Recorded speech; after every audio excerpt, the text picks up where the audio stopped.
Welcome to Nostalgia, the pop culture podcast where we have deep conversations about superficial things. I'm your host, Nicole Tremaglio, and each week my guests and I deep dive on the parts of pop culture that made them who they are today. If you like the show, please follow, rate, and review on your platform of choice. Watch us on YouTube and Spotify, and subscribe to our super fun newsletter at nostalgia.substack.com. Enjoy the show.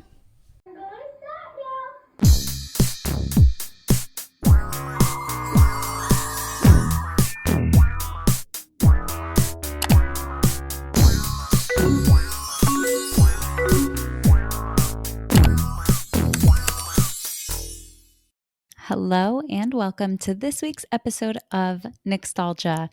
You might notice if you're watching that things look a little bit different around here. I'm testing a new format for the solo episodes. Hence why if you're watching, I'm in a little circle in the bottom left corner of your screen. So, as opposed to a solo episode having occasional visual enhancements, the entirety of this episode will be accompanied by a presentation. Think of it as the happy medium between a YouTube deep dive and a TikTok PowerPoint night. You can still listen, I'll explain it really well, I promise. However, for the full effect, head to YouTube or Spotify to watch.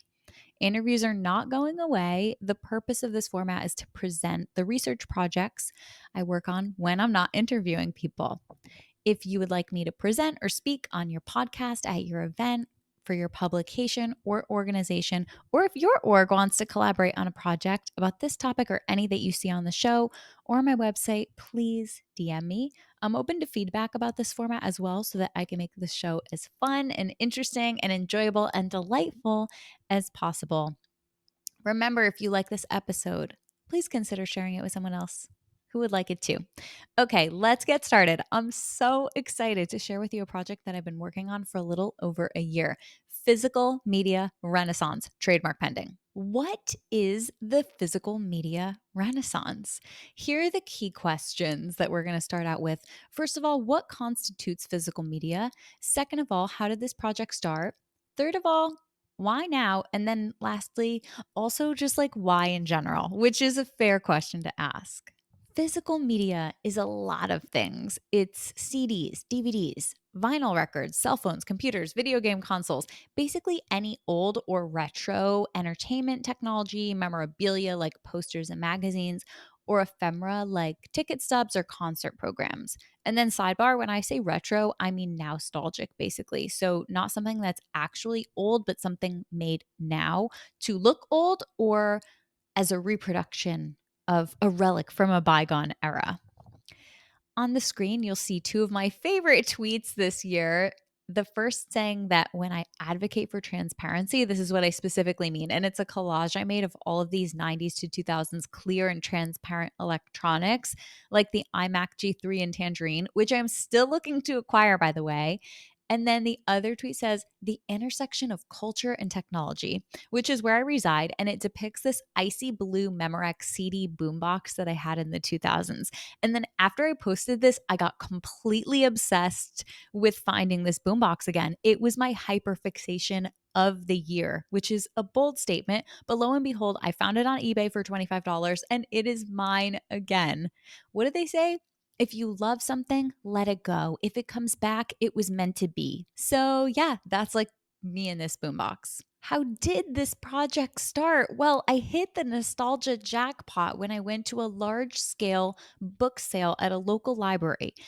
I was shocked to see what was in circulation. There were thousands, literally thousands of CDs and DVDs that I poured over probably for 2 hours. And what was so crazy is that I hadn't seen any of this stuff in like 20 years.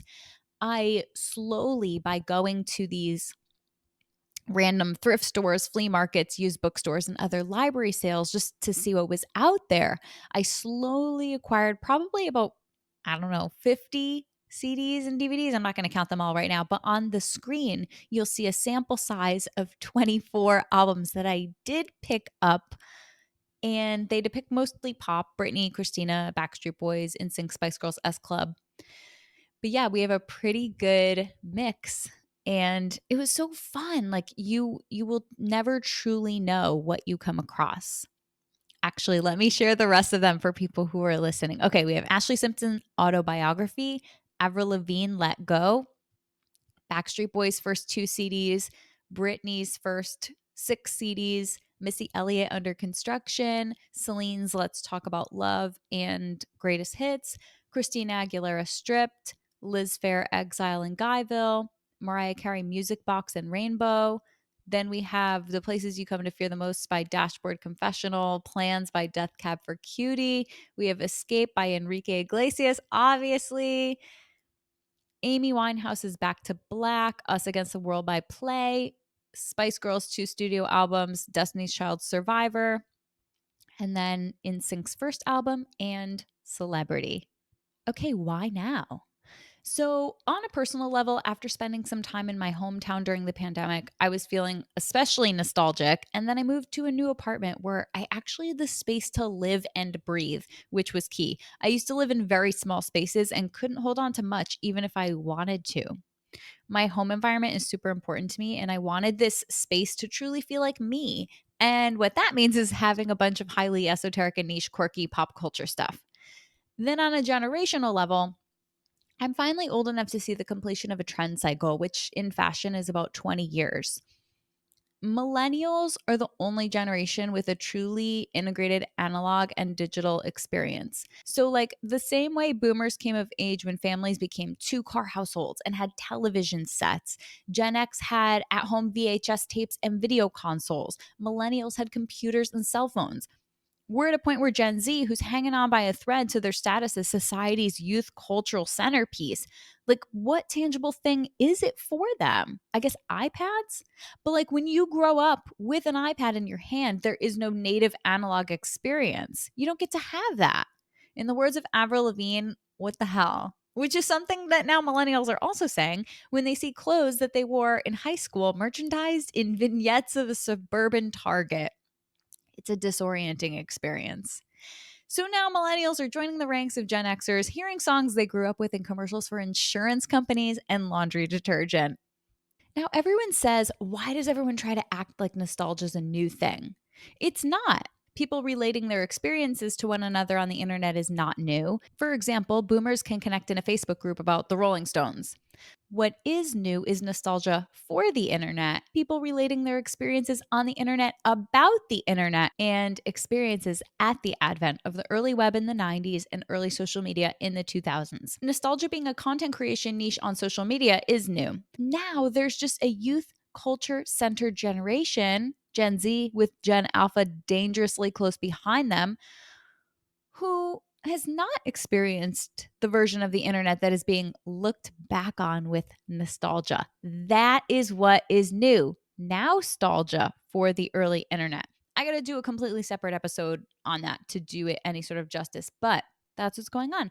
As evidenced in all of these articles on the screen, there was a big piece in the New York Times about Luddite teens, which was basically a group of kids in Brooklyn who used flip phones. And it was like this big deal. There was a millennial editor who tried out a vintage cell phone, as they're calling it, quote, in danger of scrolling her life away. So it's not just teens, it's people of all ages. And actually, my favorite headline, I think it was from the Philadelphia Inquirer.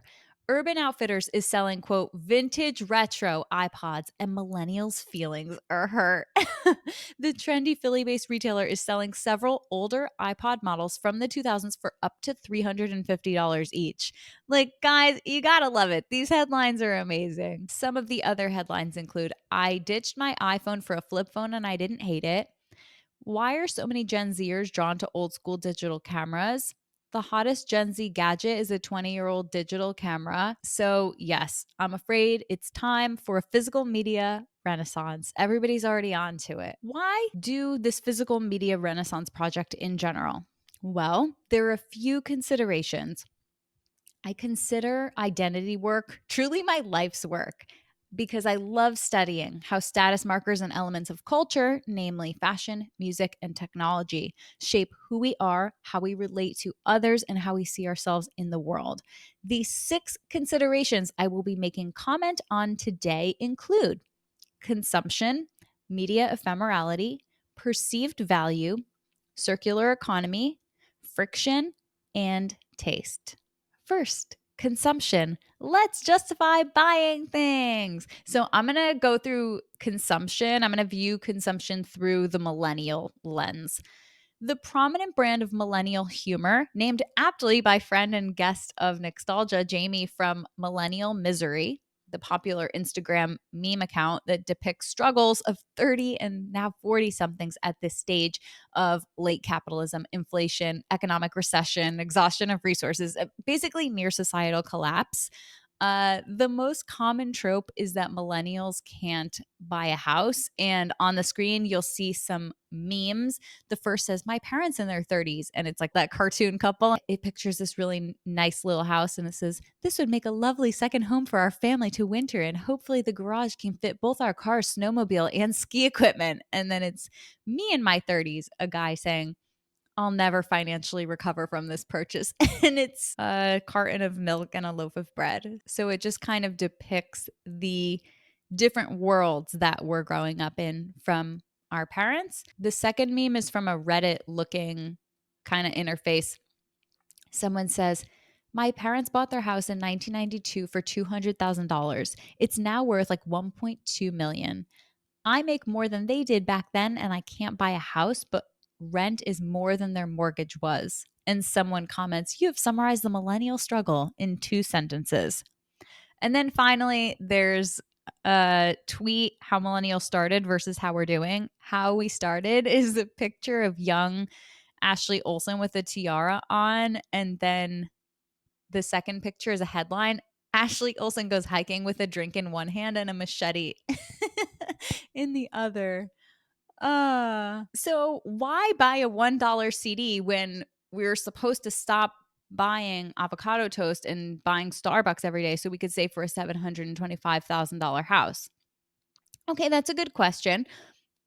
Maybe it's to feel a sense of ownership. Maybe it's for a sense of renewed relevance as we are no longer the generation at the focal point and we're not the fixture of youth culture any longer. We just want to feel something. Now, for the haters who say, "Why do you need to do this project? Isn't this wasteful?" Well, I'm going to go ahead and say no. CDs and things like that, they're already in existence. So it's giving items a new home. The same way that work life balance was the millennial generation's crusade, sustainability is Gen Z's. So there. Next hater question: isn't this materialistic? To an extent, yes, but what isn't? Do I really need these things? Maybe not. But do you also really need anything that you buy on Amazon? Also, no. The thing that's interesting too, just in relation, physical media renaissance, in relation to just our capitalistic and our marketplace economy, you can buy and you can sell anything you want at any time. Like I could just go open up a CD store on Depop or Etsy or Discogs. Wait, should I? But anyway, I want to share with you my consumption rubric about how I decide what is worth consuming. Okay, here is the Nostalgia consumption rubric. It shows 4 quadrants. I give an example of a CD in each quadrant. So the X axis, the left side is labeled sentimentality, the right side is labeled opportunity. The Y axis, the top says rarity, the bottom says risk. So, what does this mean? Okay, well, sentimental means that you have nostalgia toward that particular. I'm going to use CDs as the example of physical media in this case. Sentimentality means that you have nostalgia for it, you have sentimental feelings, there's some kind of emotion, there's some kind of memory, or there's some kind of piece of your identity tied up in this piece of media or associated with this piece of media. So, opportunity means, okay, maybe you didn't have that exact CD when you were younger, or you didn't have the opportunity to acquire it, but now you do. So, this is the more nostalgic area. The rarity versus risk. Okay, so rarity means it is hard to come by or you might not see it on Spotify, or there's just a way that this media may not always be available to you in its original form. So, for example, non-studio albums are going to be rare. A studio album is not going to be rare. So with risk, I like to look at this as the risk of obsolescence. So what if this CD was not on Spotify? What if it was not in stores? What if you could never listen to this CD again? Would you be okay? So, the examples that I give here in sentimental and rare, we have now that's what I call music 7. In sentimental risk, S Club 7's 7 album. Rare with opportunity, I have Imogen Heap and Frou Frou's Icon album. And then opportunity and risk, we have Sheryl Crow's Come On, Come On. So let's go through this rubric and you will see how I decide if I am going to acquire one or all of these CDs. First, we have Now 7. This is the actual best category, in my opinion, where you find something that's kind of rare, but you remember it so vividly. And Now 7 was an example of that. I would say this CD is what started everything. Now 7 is a CD that I have so much nostalgia for. It's rare in that you don't see a ton of these out in circulation, especially the earlier ones. So I would say Now 10 and older. And when I saw this, I was so excited. I immediately got in the car, put the CD in, and it was just incredible. So, yes, we are getting that one. With Imogen Heap and Frou Frou, this is a yes. It is rare in that it's not a studio album, but I would like the opportunity to own it. I would like to listen to it. I do have some sentimentality with the artist, but not with this particular CD. You don't want to just go buying all of the CDs of one artist just because you like the artist. I think it's important to consider each piece of media separately and not to be too much of a completist about anything. Like, you don't have to go buy every single season of a TV show on DVD, or maybe a TV. Okay, maybe I would. But, you don't have to buy every single CD by an artist. You just don't. S Club 7. Okay, this CD 7 is extremely sentimental to me. I was such an S Club stan. If this was off of Spotify and I could never listen to it ever again, I would be deeply upset. So, yes, we can consume this. And then finally, Sheryl Crow, no. There's actually a song on this CD that features Gwyneth Paltrow, and I only know that because I looked up the album on Wikipedia to decide if I even wanted to ever listen to this album again. And the answer is no. So, as much as I do want to soak up the sun, I do not need to own this album. Next, we are going to discuss media ephemerality. So, media, servers, software, product features, basically on the internet, especially if it's owned by a big tech company, can be changed or removed at any time, not by you. Your access can be revoked. If you forget your password, you don't have access to an email address from 20 years ago, etc. Oh, well, sorry, nice knowing you, bye. The thing about media is that, like physical items, there is this sense of transience and impermanence. Here today, gone tomorrow. Depicted on the screen is an iZone Polaroid camera, which they don't make the film of it anymore. And if you buy the film off eBay, it's expired, so it doesn't work. MySpace, RIP. Zanga, RIP in the form that I knew it as. AOL Instant Messenger, RIP. Vine, RIP. Photo Bucket technically still exists, but like what happened, don't know. Flash, remember Flash games? RIP. They're like, these just don't work anymore. And you're like, okay. Blockbuster, RIP. Hit Clips. Hit Clips. I saw that video recently where someone went to play Vanessa Carlton's 1,000 Miles and it was all warped. And it's like, wait, these don't last forever? That's so sad.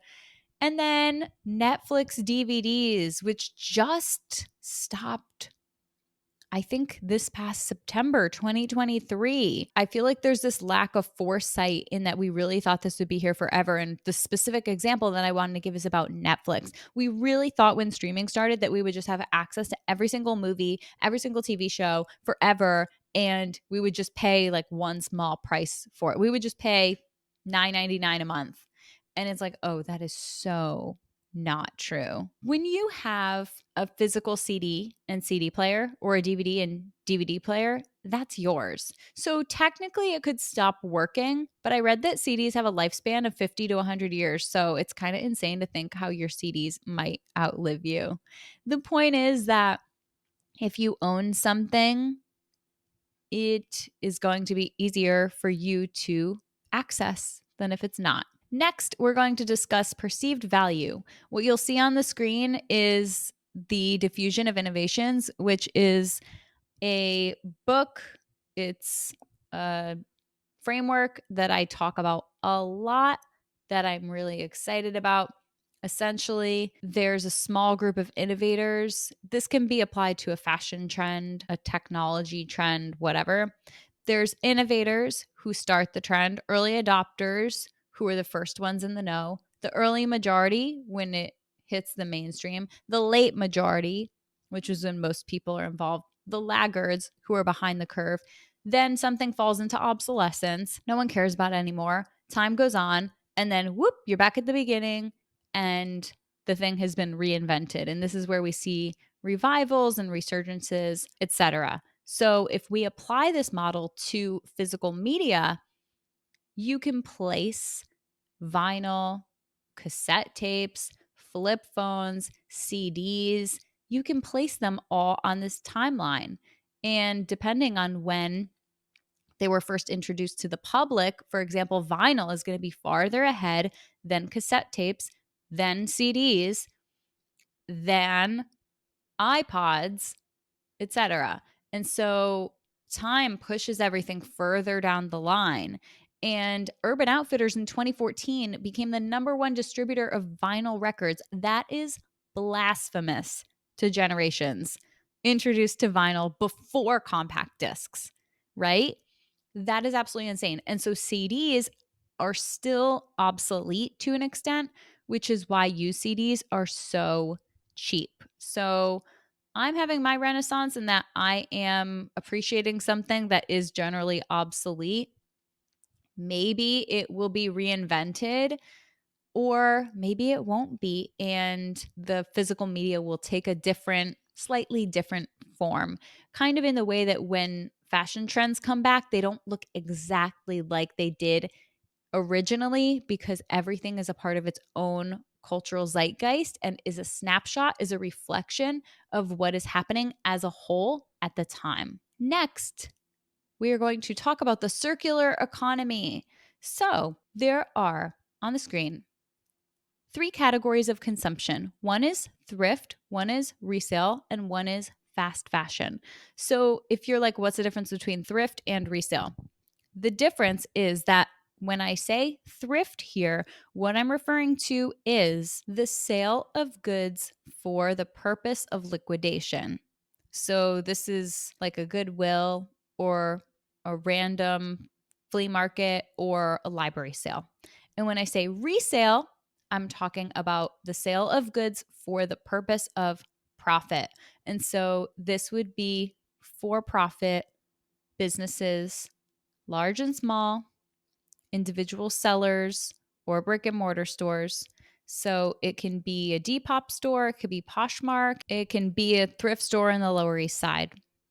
Now, fast fashion is referring to, unfortunately, I feel like you already know what fast fashion is. I'm talking about Shein and all of those places where you buy stuff for the purpose of, for the purpose of consumption. Wow, that's meta. Consumption for consumption. Okay, before I start thinking about that too much, the categories through which we are viewing the modes of consumption are sustainable, transparent, local, and quality. So, when I say sustainable, are you buying something new or enjoying something that's already here? Thrifting, yes, it's sustainable. Resale, yes, it's sustainable. Fast fashion, no, because you are buying something new. Transparent, that basically means what you see is what you get. Thrifting, yes. Resale, sometimes, because you can never be super sure about the authenticity of something, for example, or the origin of something. Like at a thrift store, they're just trying to get rid of stuff. So if you see a random bootleg Alanis Morissette CD thrown in with the regular ones for $1, you're like, it's $1. Like, who cares? Whereas if you were trying to sell me that same CD for $20, and then I looked up the discography and was like, wait, why is this CD that is not a studio length album with a random cover art that was printed out of someone's computer in 2002, and you're trying to sell it to me for $20, I would be like, excuse me, what? So resale, maybe. And then fast fashion, absolutely not. So much of fast fashion production, and I'm not going to get into supply chain logistics. That's a whole other episode. But fast fashion is just like an egregious violation of human rights and labor laws and everything. So, like, it is the most opaque thing ever. It has zero transparency. The next category is local. So, what does local mean? It could mean giving money to your local economy, funding public goods like a library, supporting a nonprofit that employs people with cognitive disabilities, for example. Basically, the question that you want to ask is consuming this in any way making me a better neighbor? I would say for thrifting, yes. Again, a lot of these sales that I've picked up physical media at have been at libraries specifically.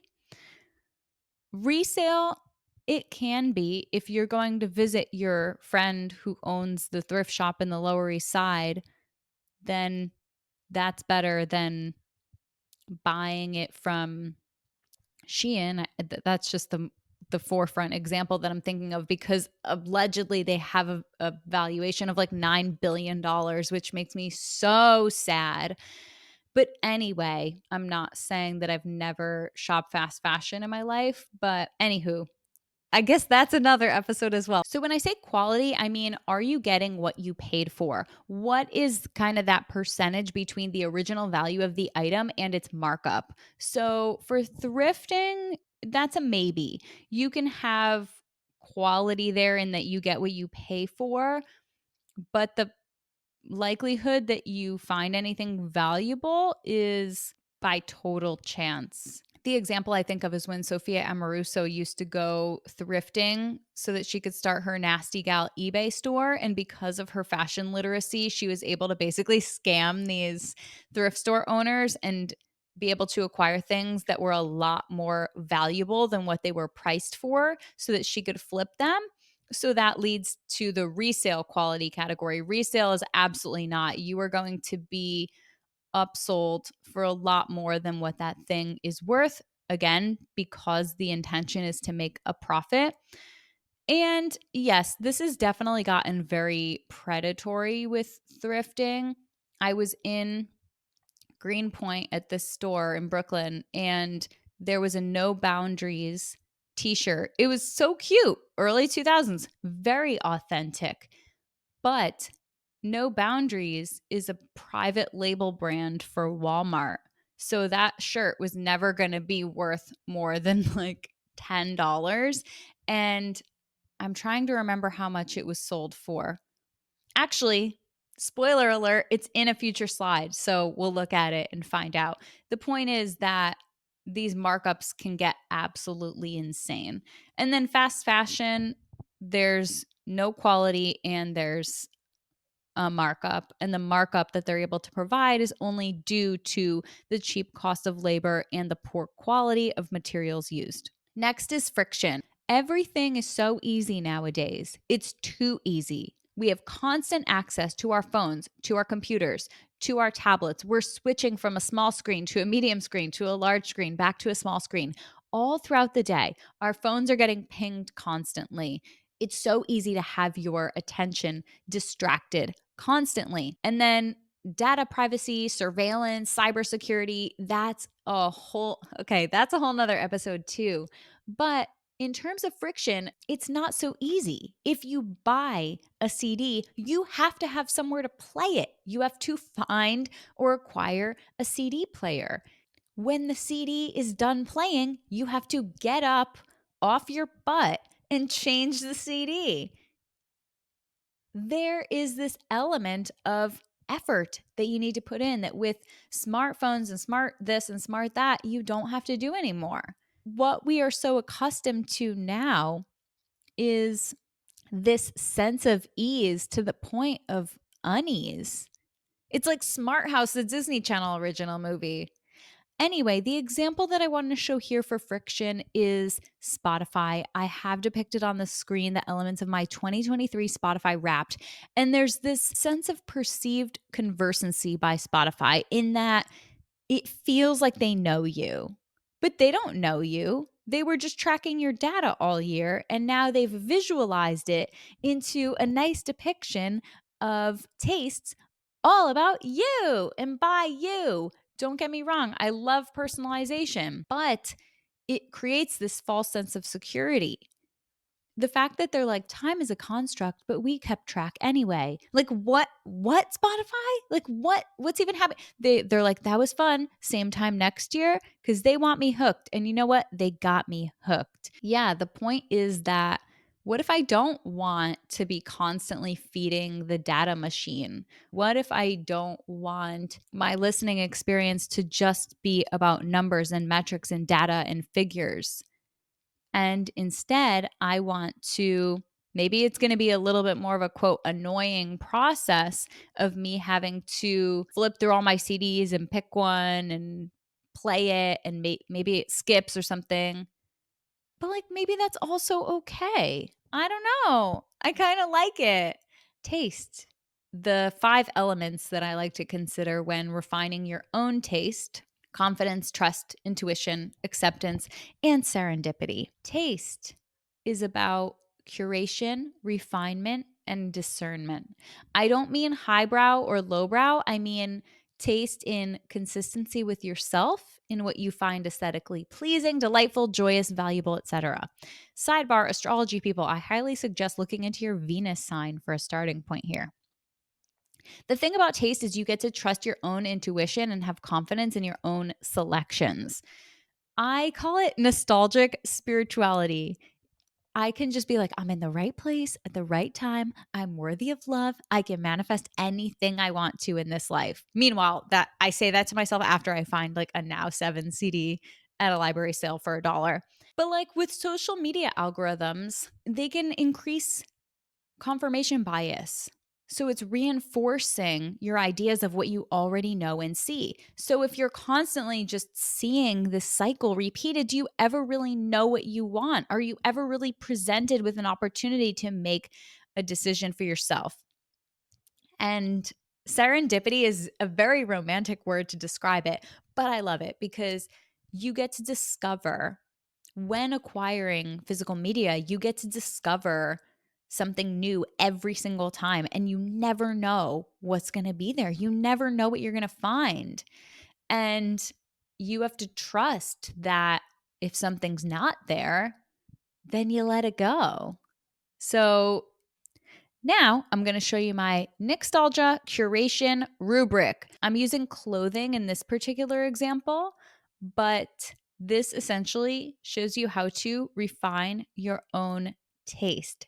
So I like to break it down: live, laugh, love, loathe. First category is live.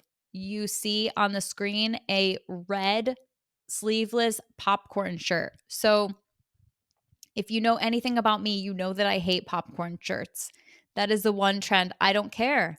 I don't care how popular it is. I don't care if it comes back. I don't care if it's the most fashionable thing in the world. It's not for me. Okay. But I will let it live. I can't stand popcorn shirts myself, but if you want to live in a constant state of discomfort, then that's up to you. Next category is laugh.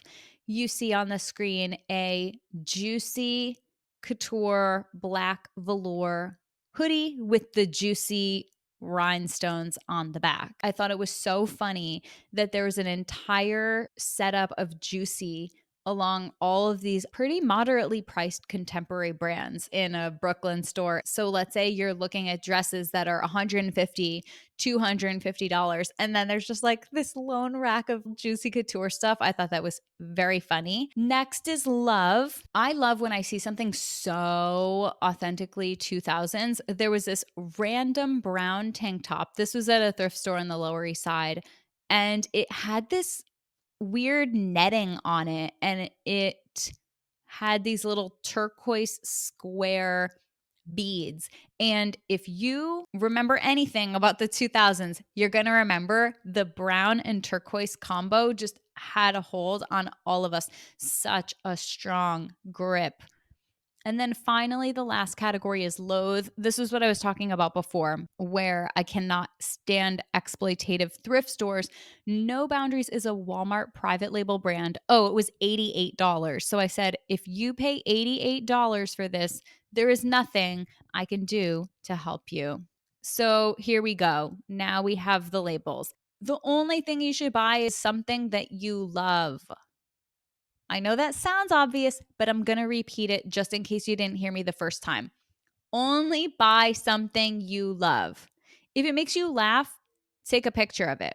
But if you loathe it, absolutely not. Even if you're trying to convince yourself it would be in a post-ironic way, no. Same with live. Only love. Now, I want to share with you my favorite finds. There have been several things that I have enjoyed acquiring, namely my icy blue Memorex CD boombox. It also has a tape player, it also has a radio. I haven't used those features yet, but good to know if I wanted to. My Spice Girls poster, it's a picture of Geri. I found it at a flea market in Connecticut. I saw this poster, I gasped, and I said to my sister, if it's under $50, I'm getting it. Then when I asked the woman how much it was, she goes, $10. And I was like, no way. No way. So I got it, hung it in my apartment. I got to meet Geri at a book signing in October. She signed the poster. My life has been complete ever since. I also got several things from 90s Con. Shout out to I Am 30 AF for the Brittany Olsen twins and Spice World photograph album books. So a couple months ago, I was looking up on Etsy the specific October 2001 issue of Your Magazine, YM, with Britney Spears on the cover. I used to read that at my dentist's office all the time. And then I saw it was selling for $80 or something. And I was like, no. Then I went to 90s Con and could not believe that in a gigantic pile of magazines, the very one that I had just been looking up a few days previously was right there. So that is serendipity, baby, right there in action. I love it.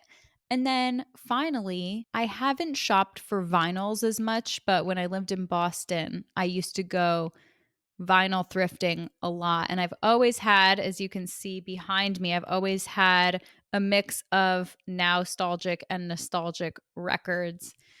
Really, every apartment I've ever lived in, there's just been records all over my wall. But I wanted to get this one, and I wanted to find it organically. It's by The Outlaws. The album's called Lady in Waiting. It's from the 70s. And my best friend's mom is an artist and did the cover art for this. So I really wanted to find it. Could I have bought it off eBay or Discogs? Yes, absolutely. But it's that trust piece, right? Like I trust that I will find it. It will be somewhere. And lo and behold, it was. I found it in Brooklyn and was so excited. So that was definitely one of my favorite finds. So here are the takeaways I have from doing this physical media renaissance project for over a year. The first is to consume mindfully and intentionally with an explicit purpose always, and shop locally, sustainably, and solidarily whenever possible. Next is to appreciate the possessions that you do have while practicing non-attachment. That's very Buddhist of me for someone who has a like icy blue Memorex boombox. Anyway, I learned that emotional value will always outpace the ebb and flow of monetary value over time. Like money comes and goes. Sometimes things are worth a lot of money, sometimes they're worth nothing. It fluctuates, and your subjective view of what is valuable to you will always come first. There's this quote, and it's very live, laugh, love of me, but I still love it unironically. I had a picture frame in 2013 that had this saying on it. It said, appreciate the little things in life because one day you will look back and find out they were the big things.